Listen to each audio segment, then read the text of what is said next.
Македонија брои ситно до прогласување кризна состојба во енергетиката. Се очекува владата на седница да донесе ваква одлука во четврток, потврдуваат од Министерството за економија.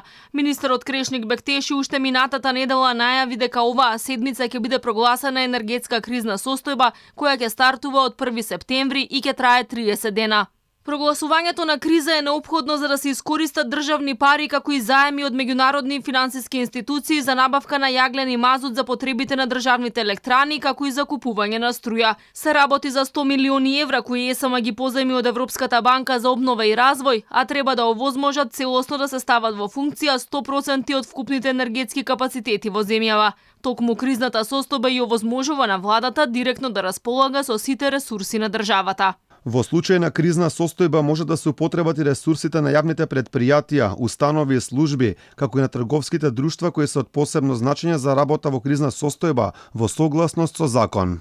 За сега нема да има рестрикции на струја, уверува Бектеши. Со стартот на кризната состојба од 1 септември почнуваат и задолженијата на државните институции за штедење струја. Директорите ќе треба да ја намалат потрошувачката на електрична енергија за 15% и да доставуваат редовни месечни извештаи за тоа.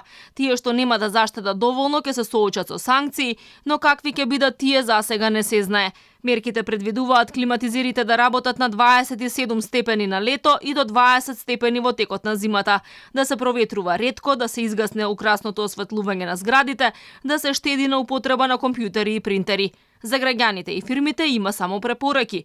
Дополнително ќе се сведе на минимум и јавното осветлување на автопатите и улиците.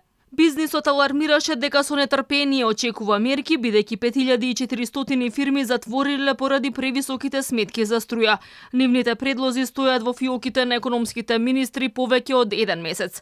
Инаку кризната состојба ќе трае 30 дена, но владата сака да ја продолжи до крајот на март следната година. За тоа да се случи, процедурите налагаат зелено светло да дадат пратениците во собранието.